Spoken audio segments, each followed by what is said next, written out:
Hello and a warm welcome to everyone. Thank you for joining us for this follow-up to our recent mining forum. My name is Keith Hiscock and I'm the Chief Executive of Hardman Co. I'm really pleased today to be joined by Gordon Hill, who's the President of New Pacific Metals. He joins us all the way from Vancouver. New Pacific Metals is a Toronto-listed silver company, which is developing the potentially world-class silver sand project and earlier stage silver strike project in Bolivia. The company's considering listing in London. It's got a market cap of somewhere north of £400 million, and it accompanies that with a strong balance sheet and supportive strategic shareholders. Gordon, over to you. Thank you, Keith, and welcome everyone. I thank you for having me here. I'd like to start out the presentation by the first slide, looking at the title page slide. You can see it's an important slide. This slide shows silver mineralization sticking out of the ground at surface. If this mineralization was in any other place in the world other than Bolivia, say Mexico, Chile, Argentina, Peru, or any place else, it would be gone by now. These types of deposits that are sticking out of the ground have been exploited a long time ago by other countries that are more developed than Bolivia, so it's important. I will have made and will be making some forward-looking statements, so please be cautioned about that. Why silver? It's important. Silver is a very, very small space. There's not a lot of players in the space. It's important to know, though, that silver has always outperformed gold in a gold bull market for the last 7 gold bull cycles. You can see by this slide here that the gold bull market that we're in currently, silver has not outperformed gold yet. So there is more upside for silver in this particular cycle. But in every cycle, with the exception of one, between 1970 and 74, as you can see on this graph, silver has outperformed gold in those bull markets. So it's important to have silver in your portfolio in some form or another. So why New Pacific? We have found the largest silver deposit in the last decade. And even though that is a feat in and of itself, if you have a very good asset like this, it won't go anywhere without solid management. And Dr. Mark Cruz is our CEO. He is in Bolivia at the moment. He put together Trevally Mining and took it from a one asset company, one discovery in Peru, to 5 operating mines and the 10th largest zinc producer in the world. So Mark has the experience of taking these exploration plays, these new finds, and bringing the production. Dr. Ray Feng is also an integral part. He is the founder of New Pacific Metals and also the founder and chairman of Silvercorp Metals, our major shareholder. I consider Dr. Feng one of the most preeminent geologists and mine executive in the world. He runs Silvercorp, and he delivers dividends and profits for his shareholders. That is his goal. Even though he's a geologist and he loves geology, his focus is to take his mining businesses and make them profitable. That's an important aspect of owning a silver name, is to have the right management. I just talked about our supportive shareholders. Silvercorp is our largest shareholder, and Pan American Silver is our second largest shareholder.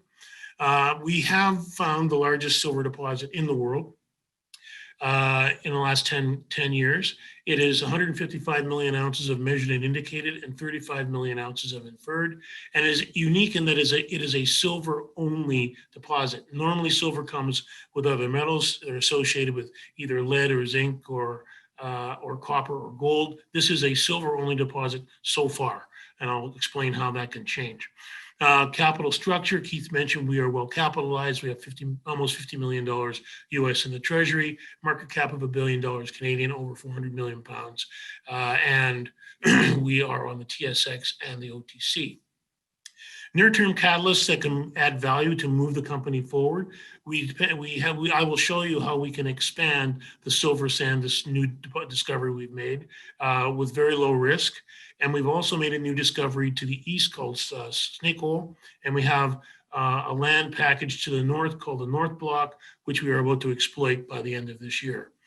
December of last year, we purchased our silver strike property. It is analogous to our silver sand deposit, and it is so hosted in sandstone as well, and we will be drilling that by the end of the year. We are also, at the same time, we have two tracks going on: exploration and expansion of the existing land packages by adding value, but also taking the major discovery at Silver Sand and moving it toward the development phase. That means through a preliminary economic assessment and pre-feasibility study. Those are ongoing studies that are going on right now, which include metallurgy, hydrology, environmental, social, et cetera. We are first movers also in Bolivia. Bolivia has seen any new exploration for the last 20 years. The people who are currently operating mining in Bolivia are focused on optimizing their operations. So no one has taken on the mantle of moving into the expanding exploration horizons of Bolivia.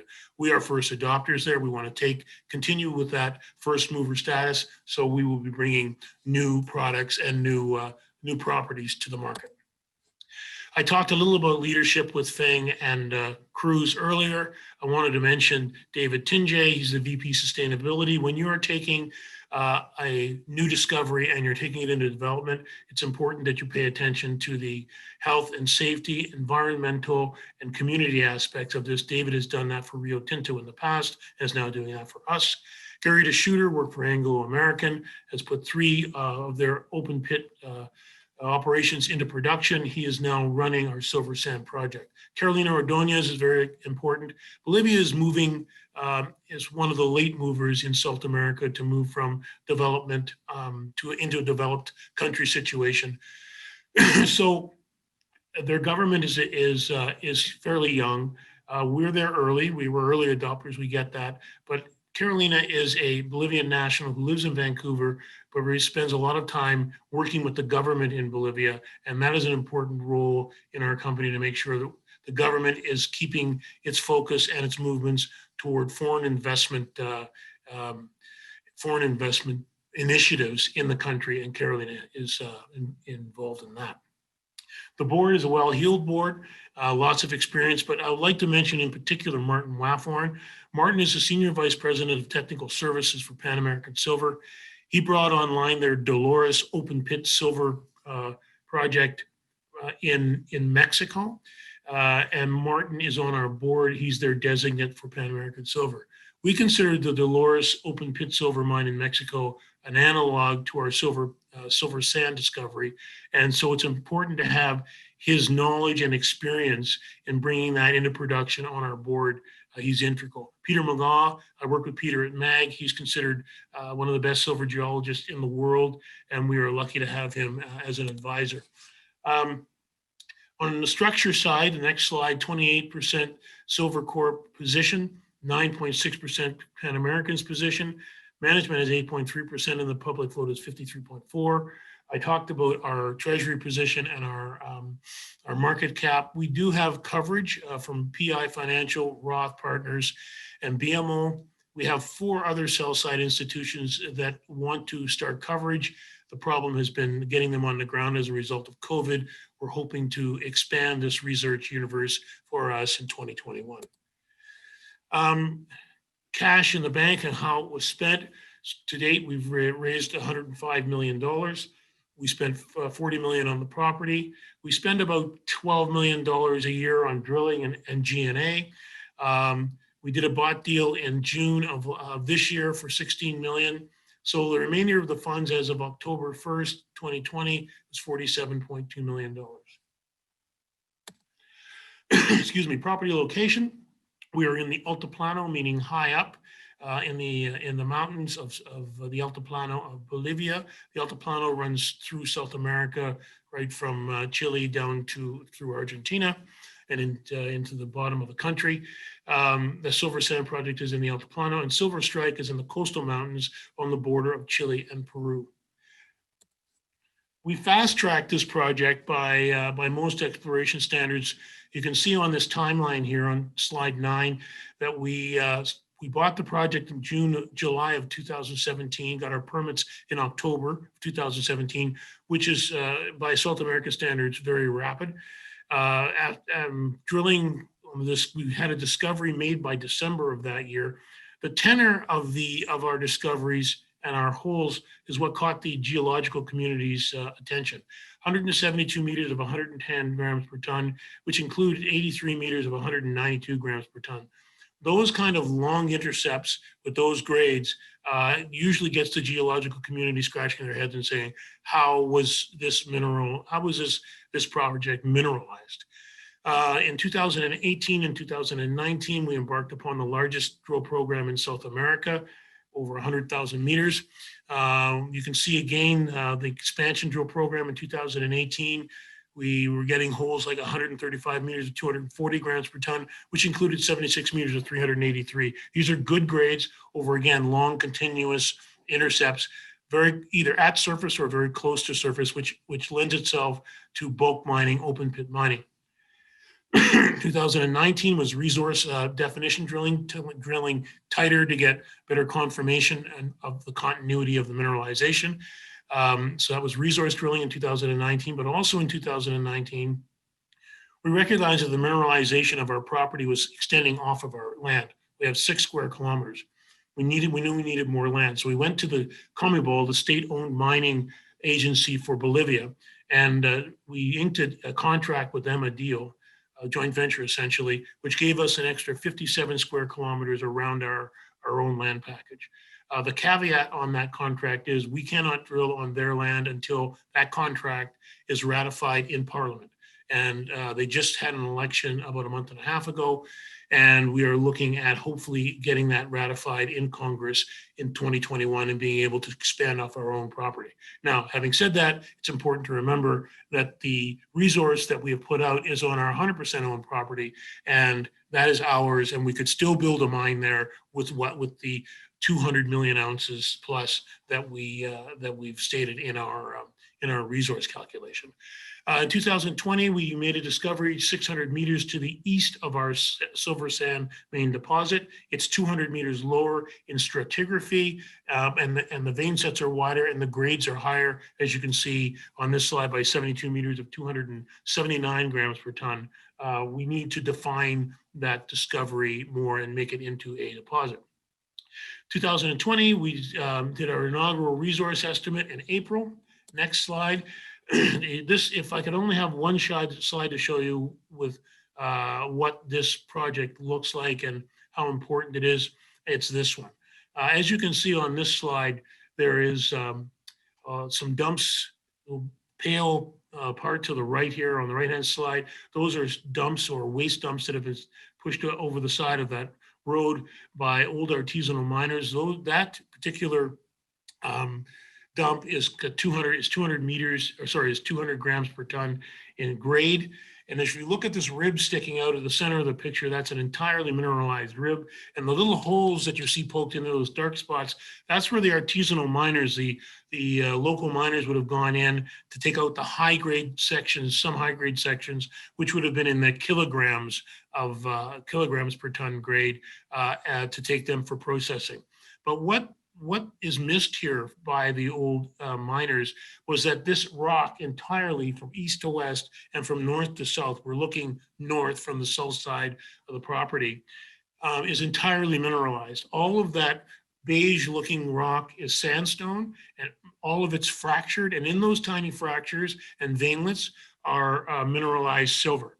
So you would take this entire top of this mountain off in a pit, and that is, it's important to understand that you would bulk mine this instead of going in and looking at selectively mining high-grade veins.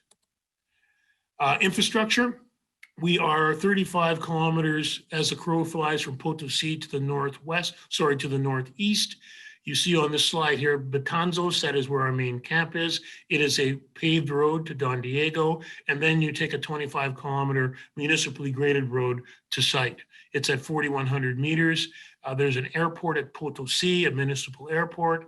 Potosi is a city of about 150,000 people, and it was once considered the Paris of the world because of Cerro Rico. You can see on the map there, Cerro Rico is the rich mountain in Spanish, and it supplied it is the longest continuously running producing silver mine in the world. It has produced 1.6 billion ounces of silver, and it fueled the Spanish growth between 1600s and the 1800s.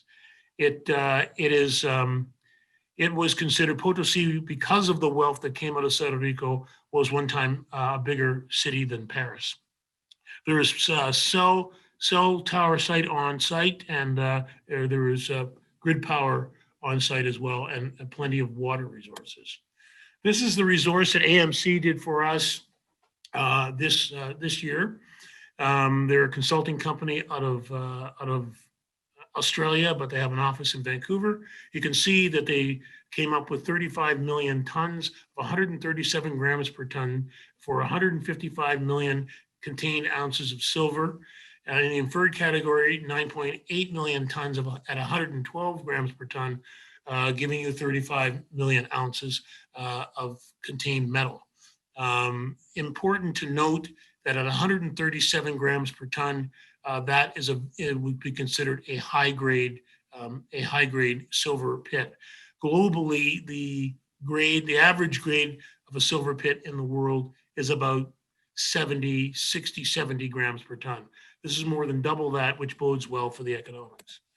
Also, which bodes well for resource highlights of this, of the MRI, or the mineral resource estimation, is the fact that 70% of the resource is in the measured and indicated category. Most of the time, companies of our iteration would be putting out all inferred category. The fact that it's measured and indicated gives it a higher level of confidence, lowers the technical risk, and means that you can use these numbers in a pre-feasibility study and a bankable feasibility study. 70% of the resources also are 200 meters or higher. The mineralization, as I said, starts at surface and goes down 200 meters. That bodes well. A 200-meter pit is considered shallow, so the operating costs the potential operating costs of this operation should be fairly reasonable.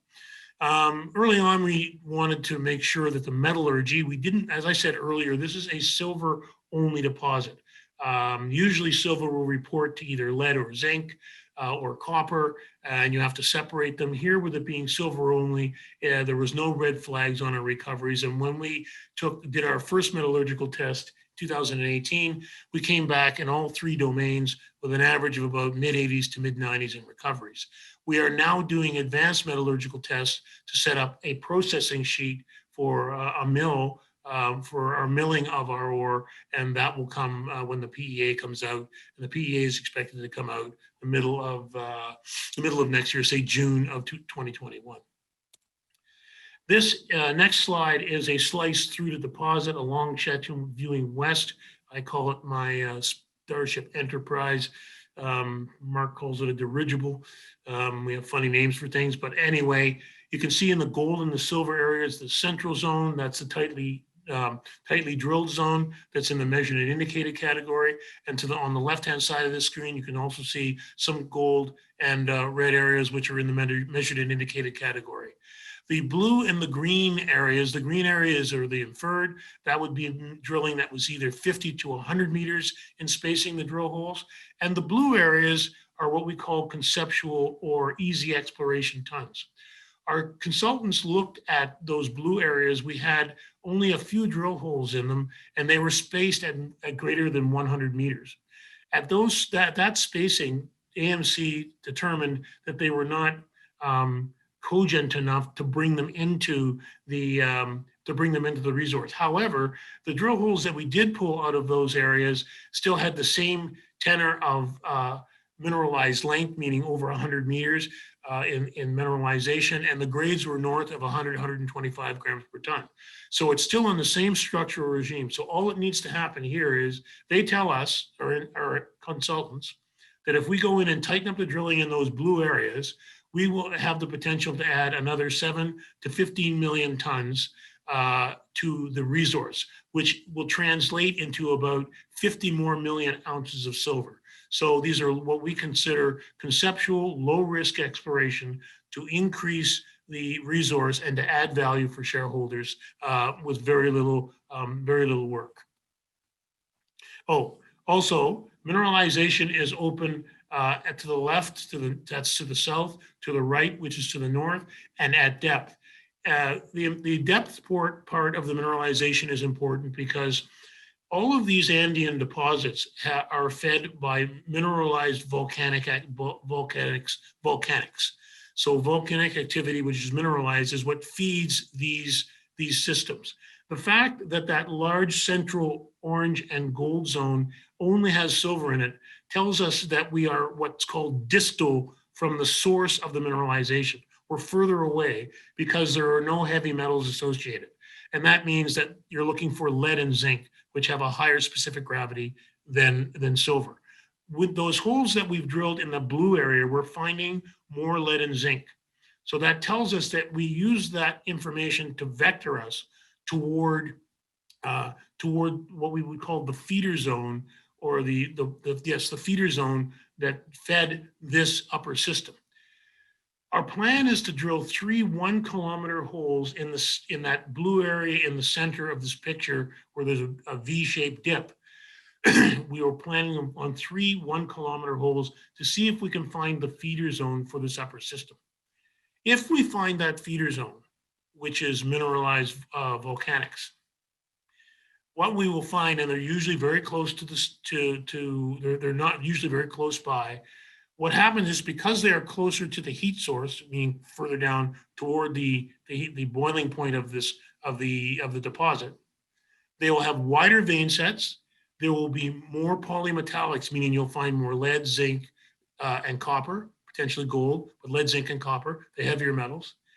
And you'll get, the grades will go up significantly. And if, as Mark would say, if we find that feeder zone, all bets are off. It'll change the tenor of this project, in that you would then have an open pit, higher up system, and a potentially high grade, lower underground system. And your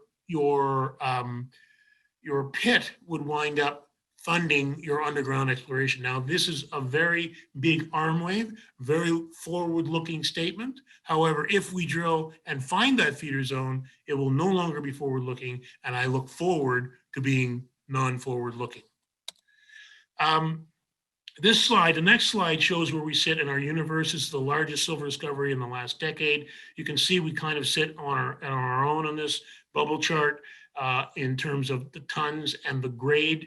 At 200 million ounces, or 80 million tons, we have got we are separated from the group. The blue are the open pit mines, and the orange are the underground.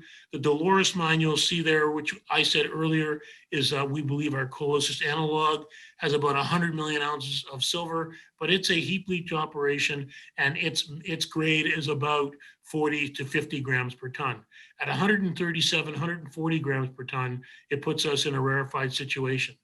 When we drill those blue low risk areas and add another 50 million ounces of silver, which we intend on doing, we will move this bubble further up the tonnage grade, the tonnage scale. And and that's a big arm wave, we find that feeder zone, the grade will go to the right, push the bubble to the right, so up and to the right, and put us even in more rarefied air, and that will add significant value for shareholders.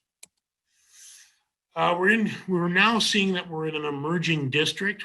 As I said, the mineralization goes off of our property onto Comibol land. We have an agreement with them that has to be ratified in Parliament. We'll try to get that done this year, but within our own confines, you can see in the center of the lower blue polygon is the silver sand deposit. To 600 meters, that stripe to the right, where it says Snake Hole, that's the new discovery where we had 72 meters of 279 grams per ton. Within that was 35 meters of 515 grams per ton. It is lower down in the stratigraphic levels than the silver sand, so it's lower down in stratigraphy. Vein sets are wider, grades are going up, and that's what I mean about drilling deeper. As you get deeper and closer to heat sources, the vein sets open up and the grades go up. To the north there, that northern blue polygon block is our north block. You see that the rocks change there. The blue colored rocks are the La Puerta sandstone rocks. That picture I showed you where the sandy colored stone had all of those fractures in it where the silver was. That's our main rock for the silver sand deposit. However, the yellow rocks are dacite hosted rocks, which are volcanic rocks instead of sedimentary rocks that are blue. The yellows are volcanic rocks. And we've done a lot of exploration in that area, saw that there was a lot of old workings from artisanals. We did 600 samples there, and we found that we believe that there is another system that we can drill here and that we will get some joy from. So we are planning on drilling the El Bronce target in the first quarter of next year. And as Mark would say, we know we're going to hit something here. We just don't know how big it is. So we believe that again will add more ounces overall to this general silver sand area and will add value for shareholders. We are a tier 1 asset. What makes a tier 1 asset? We are in the right address. Cerro Rico, as I said, 1.6 billion ounces, continuous producer since the middle 1500s. San Cristobal is the largest mine in Bolivia, employs, I think, 2,000 people, 35,000 tons a day through its mill. It's owned by Sumitomo. San Vicente mine is a narrow vein underground high grade mine owned by Pan American, but they're all in the same vicinity, so we were in the right district. Technical advantages: the mineralization starts nearer at surface. It's amenable to open pit mining, bulk extraction, and we're looking at high recoveries in the mid 80s and the mid 90s. Scale: anything north of 100 million ounces in silver resource is considered a tier 1. We are at 200 and moving to 250, and that will give us a long life of mine, and advanced studies are in process. Exploration upside: I think I've talked about that in terms of the blue areas that we will bring in. At depth, looking for the feeder zone. The north block at El Bronce we plan to drill as well. And Snake Hole we plan to define sometime next year. Grades: 137 grams per ton is considered extremely high for a pit. Global pit, open pit grades on average are about 50 to 60 grams per ton. Metallurgy, I already talked about that. I'll move on to the next slide, which is our Silver Strike property near La Paz. We took the model from silver sand of fractured altered sandstone, and we looked for an analog, and we found it in the Berenguela mining district. This is a picture of the sandstone. This sandstone looks identical to the sandstone that we see at silver sand. You can see in these holes, these pitted areas, these little open areas that go back into the rock would be the artisanals. The old miners went in to get the high grade out, and yes, there'd be high grade veins in this, but this is primarily the same as silver sand, small fractured veinlets. When you walk across the top, you can see the fractures and you can see the in-place mineralization. You would take all of this rock and you would push it through a mill and recover the silver. Again, it is 140 kilometers southwest of La Paz and on the border of Chile and Peru. Elevation 4,100 meters. Paved road goes right through the property. There's cell and power on site. This picture, this map here shows the structural regimes and directions of the veins in the area, or the structural regime of the area, northwest, southeast. And we put out a release on this maybe a month and a half ago. And what we really like is the grades from our sampling. 1,800 grams per ton silver, percent lead over 2 meters, 1,600 grams per ton, 0.5% lead, and 1.2% copper over 2 meters. And we also put out this week, I think it was this week or late last week, gold credits of 4 meters of 14 grams gold and 42 meters of 1.02 grams per ton gold in our south zone. So this is an analog to silver sand, but the difference is that we're looking at on this slide here, slide 20, what we're looking at is polymetallic. This is lower down in the system, so you have those base metals that are absent from the silver sand deposit. It's higher up. it's in the middle or up on the upper and the distal part of the system. In this, at the Silver Strike deposit, or it's not a deposit yet, at the Silver Strike project, so far we're seeing polymetallic, we're seeing silver, lead, zinc, gold, and copper. If I have my druthers, I would rather have, not rather, but it's always somewhat plays better to economics to have more metals than less, depending upon how easy their extraction, and recoveries are. As I said, this is an analog, slide 21. This is an analog. We're in the district pedigree. We're in the right place. We're in the right address. The grades are the same as the ones we were looking at.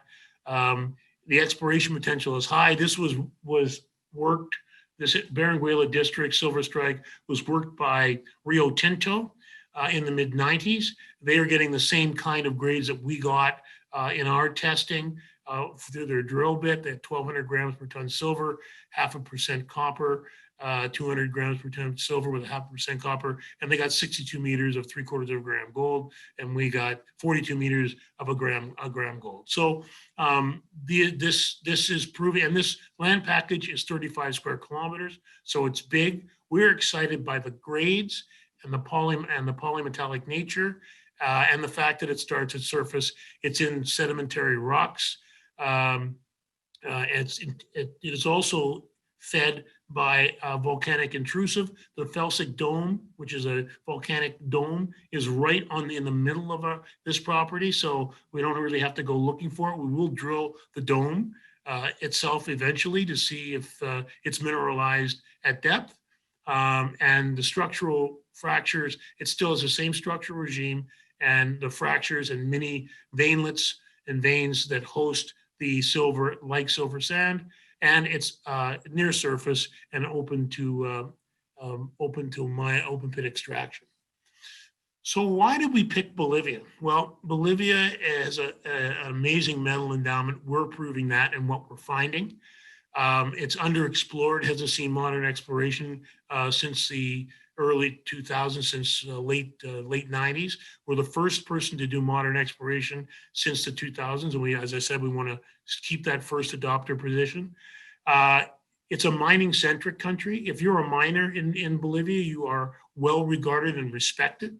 26% of the exports of Bolivia are made up from mining, and it makes up about 8.5% of the GDP. They just changed their mining laws to make them more friendly to foreign investors. We have there aren't a lot of foreign miners there, but we see that growing in the work that we're doing. Glencore, Pan American, Sumitomo, and we are the only ones mining there now, but we see that changing. Catalysts. I talked a lot about the resource expansion and moving those blue zones into the green, red, and orange and gold zones fairly easily. We know where the mineralization is. We're also doing advanced studies at the same time as adding value with increasing the silver sand deposit, looking at Snake Hole, El Bronce, and Silver Strike. We are doing advanced studies on the preliminary economic assessment side and on the pre-feasibility side. And as I've said several times, we are first in the country in project generation through exploration, and we're going to stay there. So that is basically the summation of my dissertation on New Pacific and our projects. And I will take questions now if there are any. Gordon, thank you very much for that presentation. We've got quite a few questions here to crack through. So let's start with the first one, which is, can you expand on the next steps for the Silver Strike project now that you've identified 3 significant new zones of high-grade gold and silver, and what effect will this have on production? So we just got our permits for the Silver Strike project, I think about a week ago. So I suspect that we will start drilling at Silver Strike within the next week or 10 days.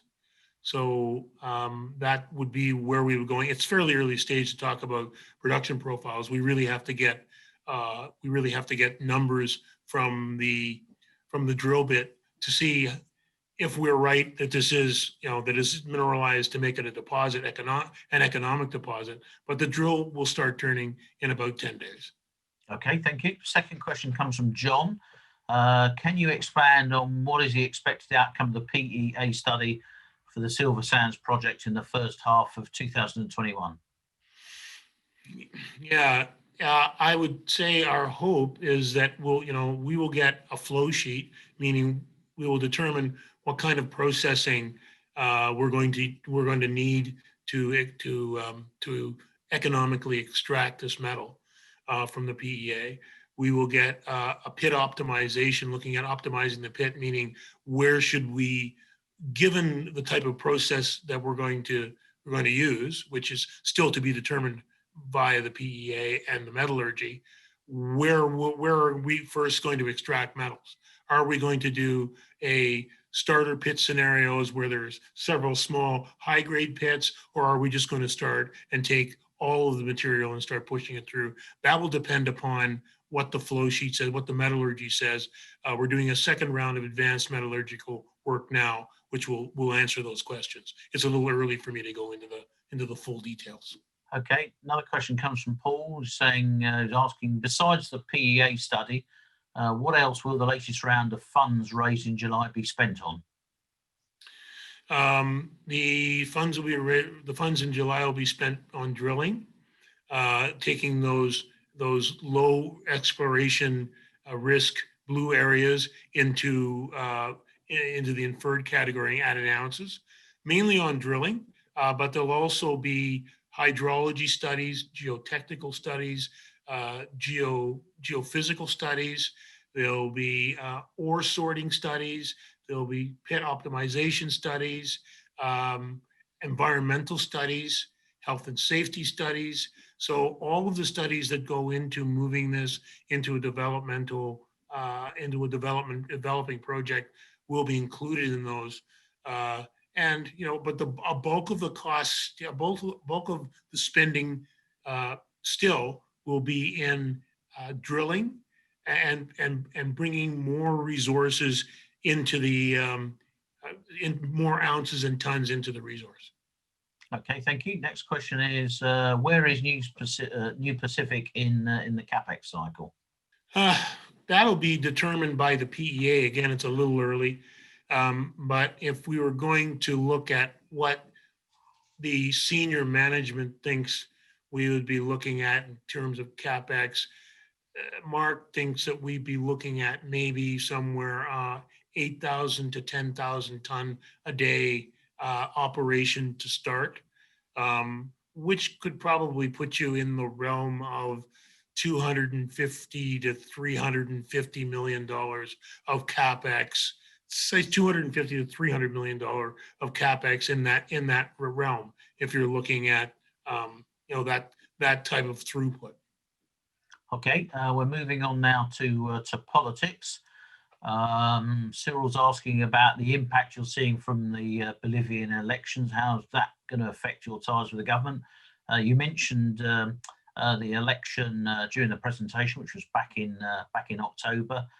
Probably one of the largest turnouts in any general election around the world. 88% of voters turned out, and it's a pretty thumping win, wasn't it, by Morales? Yeah, so Morales was actually his party won this time, but in one of his elections he got those kinds of numbers. The election that happened recently really surprised a lot of people. I'm a Politico that goes way back, and I was following it very closely for many reasons, but mainly for political reasons. And the results were that the last ruling party, came in with another mandate, a full mandate, getting 55% of the vote. What was really, though, striking was the Bolivians have a tendency when they don't like something in politics, or it's prevalent throughout the South America, is there's a lot of protests. This election, there were no protests. They took the results and there were no protests. They've accepted them, which is really, really, really striking. It's a very, very positive sign. They want to move on. They don't want to encumber their government. And so it's a very good sign, and good for us in that Mark Cruz is down in Bolivia right now, along with Carolina Ordonez, who I mentioned earlier, and they met with the Minister of Mines yesterday, and things are progressing in what we see as a very normalized way. Okay, there's a follow-up question from Cyril, which is, do you think you need to mitigate the risk of higher taxes and possible nationalisation?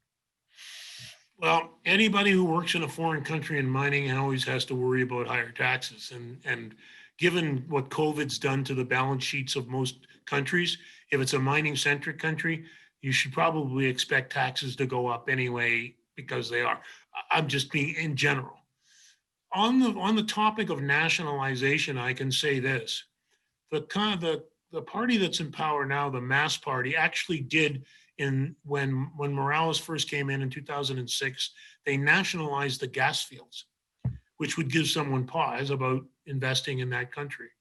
However, the current president, who is Luis Arce, was the architect of part of that economic plan, and they realized within 3 years, once the gas prices dropped, and they took over the gas fields, but they didn't know how to manage the fields. They weren't adding to their reserves. So when the gas prices dropped, they were in a whole heap of trouble, and they called the gas company Repsol back in and said, we made a mistake. We should never have nationalized this. We're bringing you back in. Yes, we're going to increase your taxes, but you're going to run it. You own it. So I've been involved in politics for a long time, and I've never seen a government stand up and say, we made a mistake. And they did, and they still say they made that mistake. In mining, I don't believe that they'll do it. They'd have to take Sumitomo, San Cristobal, San Vicente, and Glencore's Sichiwara project. I don't see them doing that. They have given no indication that nationalizing it would be in their best interest, like as per their foray into the oil and gas fields. Okay, thank you. Let's move on now to question around the TSX, Toronto Stock Exchange. Are you frustrated about the lack of volume on it? Does that have an impact on your share price, and is that why you're thinking about listing in London? Yes, well, we have several issues on the liquidity side. One is the fact that our largest shareholder owns 28%, and our second largest shareholder owns almost 10%. It takes a big chunk of the tradable certificates out of circulation because they don't trade them. We started at a disadvantage to start. We have currently 3 large institutions that are trying to get positions, and they're hard because, as you just mentioned, the liquidity factor and the trading volumes aren't as high as I'd like them to be. However, I'm seeing that change with our listing on the TSX and with our inclusion in the GDXJ. I am seeing a daily increase, albeit marginal, but it's starting to creep up and get larger. And when I was at Mag Silver, I saw the same thing. It sometimes takes some time, and we've been around a while, but since we did this new project and started ourselves anew, it takes some time to get that traction, to get your liquidity and your numbers up on the daily trading volumes. And I think that our view to listing in London would help that as well, yes. Okay, question around the expected timeline. This is obviously going to involve forward projections. You may not want to answer this one, but there's a question about what's the expected timeline coming out of the net loss position. So exploration companies that don't have a revenue stream are going to always have a loss. I mean, until you're actually producing and generating revenue, you're always running at a loss. Your earnings per share are going to be negative until you are earning something that you're producing something that you can earn some money on. So to answer the question, a long-term view would be if we build this thing and we are moving to where we have people who can build it. I get the question, are you going to build it or sell it? You always should come into these situations believing that you're going to be the one that has to carry the water over the line. So you're going to have to build it. And I see that as 5 years away, right? So if somebody's asking me about profits and losses, they're going to be where they're going to be 5, 6, 7 years away, because we're going to be in a loss situation, a negative EPS, until we're actually pouring silver bricks. Okay, last two questions. William's asking, can you expand more on the strategic reasoning behind the recent spin-off, TLG spin-off, and where does the value lie for investors? So the Tagish Lake project is in the Yukon. It was in the company when I came in. I actually have never been to the Yukon. I went straight to Bolivia. There was a lot of money that was spent on the Tagish Lake project in an earlier iteration of the company. And so there was value, shareholder value was pushed into it, but it was seeing no value in the marketplace, as the market looks upon New Pacific as and its Bolivian assets as its main value driver. So having a high grade, well-established brownfields asset that was just collecting dust and no assets made no sense to us. And in a rising gold market like this, when you have Tagish Lake has 700,000 ounces of gold at about 8 or 9 grams per ton, and was a past producer in 1986 of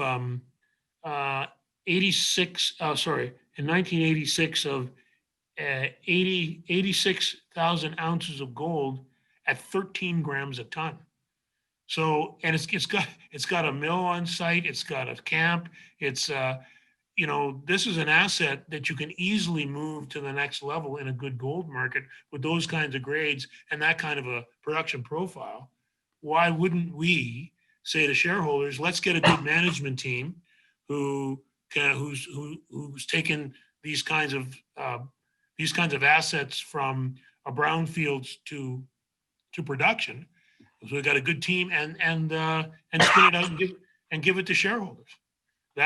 So that's we're creating value for shareholders, and shareholders of New Pacific got basically free shares of a new company that can create value for them. Gordon, thank you for those answers to the questions. It's been great having you here presenting to this audience at Hardman Co and London South East.